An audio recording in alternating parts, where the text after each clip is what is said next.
तर मित्रांनो ऐका, आपण आकाशात बघतो तारे, ग्रह, सूर्य, चंद्र, गॅलेक्सी हे सगळं धरलं तर ब्रह्मांडातलं फक्त 10% असं म्हणतात. मग उरलेलं 90% गेलं कुठं? हाच प्रश्न शेकडो शास्त्रज्ञांना झोपवत होता.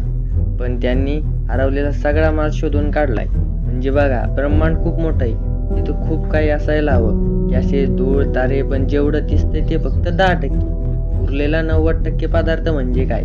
याला म्हणतात मिसिंग बायोनिक मॅटर, आपल्या भाषेत म्हणजे हरवलेलं सामान. आता हे शोधायचं कसं?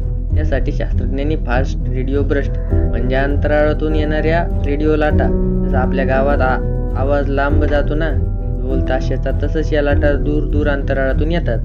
जिथं जिथं या लाटांना गॅस अडवतो ते मंदावतात आणि या मंदावलेल्या सिग्नलला सायंटिस्ट म्हणतात ओएसएस. हीच ती गायब गॅस, म्हणजे आपल्याला